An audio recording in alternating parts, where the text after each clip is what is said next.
আস্তে জ্যাম বেড়ে যাচ্ছে, পুরো রাস্তাটাই পানি।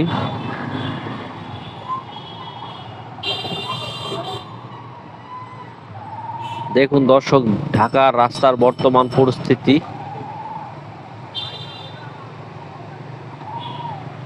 খুবই বাজে অবস্থা।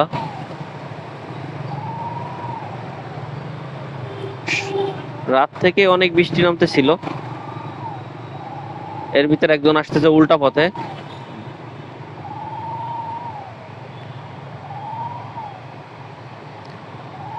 অনেক পানি, দুই সাইডেই অনেক পানি। এটা হচ্ছে রাজারবাগ পুলিশ পুলিশ লাইনে, ওইটা সামনেরই অবস্থা বর্তমান। দুই সাইডেই প্রচুর পানি, গাড়ি গাড়ি তলিয়ে যাবে এরকম একটা অবস্থা। হাত